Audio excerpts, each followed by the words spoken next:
Olá, seja muito bem-vindo e muito bem-vinda ao podcast Por Dentro do Mandato. Este é um programa criado para quem quer saber um pouco mais sobre as proposições legislativas que eu, deputado federal Rubens Pereira Júnior, apresentei na Câmara dos Deputados. Toda semana, nossos apresentadores gerados por inteligência artificial vão falar sobre um projeto apresentado, mostrar como ele impacta na vida real das pessoas. Vem com a gente! Bem-vindo ao podcast Por Dentro do Mandato do deputado federal Rubens Pereira Júnior. Hoje vamos conversar sobre um assunto que mexe com o bolso e, olha, com a paciência de quem viaja de avião, a cobrança pela bagagem de mão. E como mexe, né? É aquela história, a gente compra a passagem e fica naquela agonia se a malinha vai passar ou se vai ter que pagar uma taxa extra ali na hora do embarque. Exatamente. Parece que virou uma regra. Antigamente era simples. A gente comprava o bilhete e já sabia que podia levar uma bagagem de mão na cabine, sem estresse, sem complicação. Pois é, mas aí de uns tempos pra cá, as companhias aéreas começaram a cobrar por isso. A justificativa, na época, era que o preço da passagem ia baixar. Uma promessa que, muita gente diz que não viu se concretizar. E é bem no meio dessa peleja que a gente vai mergulhar hoje. Isso. O foco da nossa prosa é o projeto de lei número 50/2003, de 2025, de autoria do deputado Rubens Júnior. A nossa missão aqui é entender o que esse projeto quer fazer para mudar essa história. Pois bem, vamos começar a desenrolar esse novelo. A primeira pergunta é simples para a gente entender o básico. O que esse projeto faz na prática? Assim, na lata. Na lata, o projeto vai direto ao ponto. O artigo 2º é o coração da proposta. Ele diz, com todas as letras, que fica proibido, em todo o Brasil, que qualquer companhia aérea, seja nacional ou estrangeira, cobre qualquer taxa pela bagagem de mão. Taxa zero, então. Sem conversa. Exatamente, taxa zero. Mas isso pode gerar uma dúvida. O que o projeto considera como bagagem de mão? Porque não pode ser qualquer mala, né? Senão vira uma bagunça dentro do avião. Não, de jeito nenhum. O projeto amarra bem essa ponta. O parágrafo 1º esclarece que a bagagem de mão é aquela que o passageiro leva com ele na cabine, mas, e isso é importante, seguindo as regras de peso e tamanho que a ANAC já define. Ah, bom. Então, as regras da Agência Nacional de Aviação Civil, que já existem por segurança e organização, continuam valendo. Continuam valendo perfeitamente. O projeto não mexe nisso. Certo. Mas aí me vem uma preocupação pensando com a cabeça das empresas. Se proibir a cobrança, o que impede uma companhia de dar um jeitinho? Diminuir o tamanho permitido da mala para ela virar quase uma bolsinha, só para forçar todo mundo a despachar e pagar? Olha, essa é uma preocupação muito pertinente e o projeto, de forma bem inteligente, se antecipou a isso. É mesmo? Como? Tem um parágrafo específico, o 2º, que proíbe justamente essa manobra. Ele veda que as empresas diminuam o tamanho ou o peso permitido da mala só para forçar o passageiro a pagar. Ah, então é uma proteção contra as pegadinhas, contra a malandragem. Exato, é uma cláusula para garantir que a lei não seja contornada, que o direito seja efetivo de verdade. Entendi. Então a ideia é proibir a cobrança e garantir que o padrão do que é uma bagagem de mão seja mantido. Agora sim, vamos pro porquê. Por que essa luta? Qual foi a motivação do deputado para criar essa proposta? A motivação tem alguns pilares bem fortes que estão na justificação do projeto. O primeiro, e talvez o principal, é o que a gente já comentou aqui. A promessa que não se cumpriu. A de que as passagens iam ficar mais baratas. Exatamente, a ideia vendida era essa. Cobrar pela bagagem ia baratear as passagens para quem viaja leve.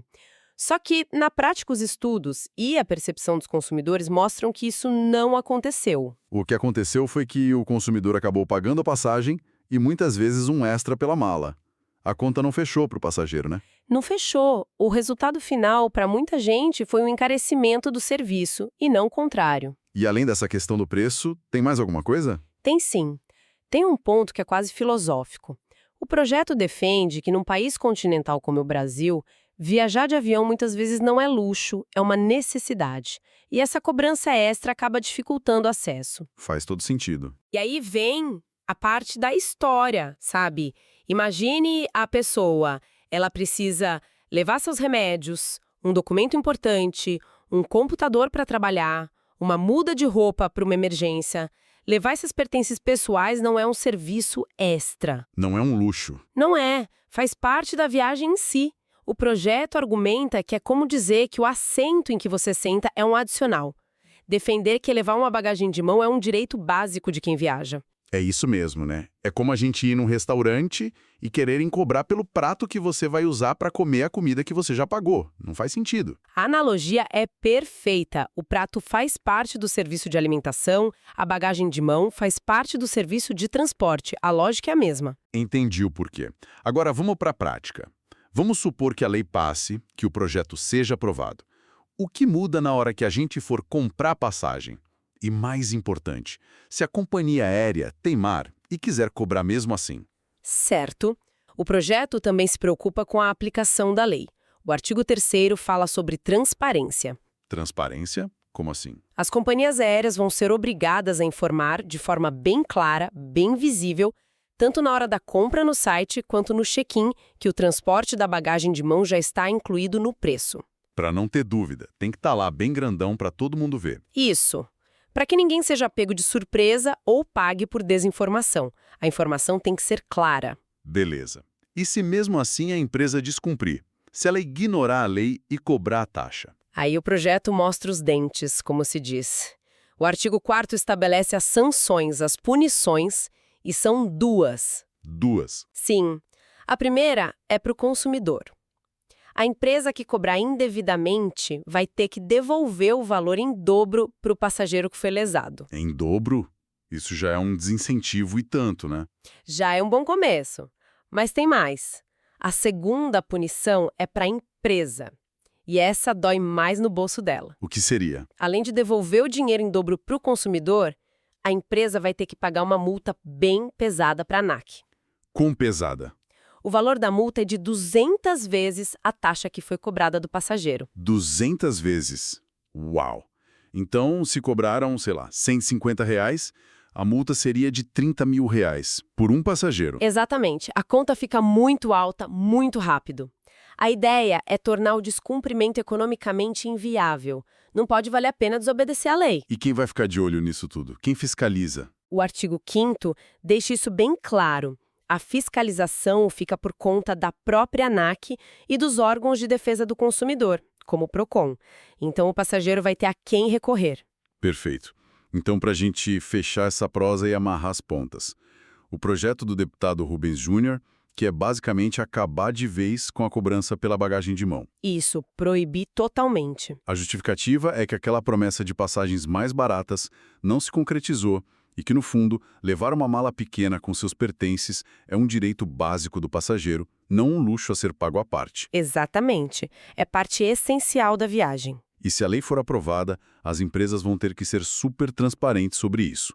E se desobedecerem? Vão sentir no bolso, vão ter que devolver o dinheiro em dobro para o consumidor e ainda pagar uma multa gigantesca para o governo. Fica bem claro o objetivo. É uma proposta de proteção ao consumidor, sem deixar brechas. A proposta é bem robusta nesse sentido e, sabe, essa discussão toda, ela levanta um pensamento interessante, uma reflexão para a gente levar. Qual seria? Bom, hoje a gente está discutindo se o transporte da bagagem de mão é parte essencial da viagem. Se a gente define que sim, que é um direito, será que no futuro a gente não vai discutir outros serviços que hoje são cobrados à parte? Tipo a marcação de assento, por exemplo? Exatamente. A marcação de assento. Uma família que precisa viajar junta e tem que pagar a mais para não sentar separada. Fica aí a reflexão sobre o que é de fato um direito do passageiro e o que é um serviço extra legítimo. Onde é que a gente traça essa linha? É uma ótima pergunta para a gente ficar pensando. A briga pela bagagem de mão pode ser só o começo de um debate muito maior sobre como a gente quer que seja a experiência de voar. Obrigado por escutar. Esse foi mais um episódio do nosso podcast. Obrigado por escutar este episódio. Compartilhe com seus amigos e familiares e também nos siga nas redes sociais pelo @Rubens Pereira Júnior, com JR no final, para ficar por dentro do nosso mandato.